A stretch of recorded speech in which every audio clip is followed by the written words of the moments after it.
पहाड़ी जबान में अपडेट सुनिए।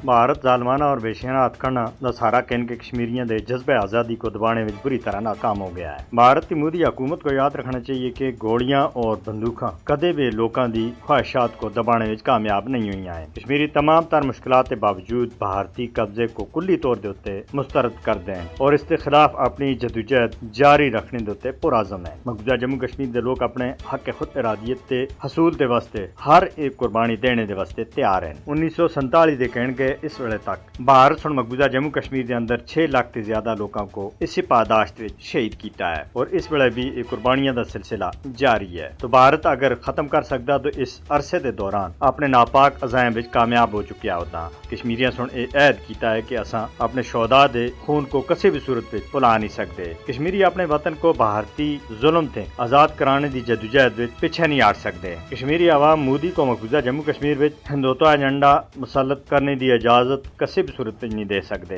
जद कि 5 अगस्त 2019 के बाद कश्मीरियों के तमाम तर हकूक भारतीय हुकूमत सुन खस के देन और इसके बावजूद कश्मीरी अपने हक के वास्ते डटे हुए हैं। कश्मीरी मकबूजा जम्मू कश्मीर में RSS की हिमायत वाली भारतीय हुकूमत के तमाम तर नापाक मनसूबियों को शिकस्त देने के वास्ते मुतहद हैं। वो दिहाड़ा दूर नहीं जब मकबूजा जम्मू कश्मीर में आजादी का दीन निकल सी। मोदी की हिंदुत्व पॉलिसी आलमी बरादरी के वास्ते चश्मकुशा है। आलमी बरादरी को चाहिए कि मकबूजा जम्मू कश्मीर के अंदर कश्मीरियों को भारतीय जुल्म से निजात दिलाने के वास्ते अपना किरदार अदा करन, वरना लीग ऑफ नेशन की तरह कश्मीरियों और तमाम दुनिया के मुसलमानों को अक़वाम मुत्तहिदा दे उत्तों एतमाद खत्म हो गया है। कश्मीरी अपने हक के वास्ते साबित कदमी के नाल डटे हुए हैं और उस वक्त तक ये जदोजहद करने के वास्ते और आज़म हैं जब तक भारत का जुल्म खत्म नहीं होता। कश्मीरी अपने शोहदा दे मिशन को हर सूरत में पाया तकमील तक पहुँचाने के वास्ते पुरआज़म हैं। आलमी दुनिया को कश्मीरियों के कत्लेआम को रोकने के वास्ते अपनी जिम्मेदारी पूरी करनी हो सन। मोदी और इन्हां दे हिमायतियों को मकबूजा जम्मू कश्मीर में इंसानियत के खिलाफ जराइम के वास्ते इंसाफ के कटेरे में खड़ा किया जाना चाहिए।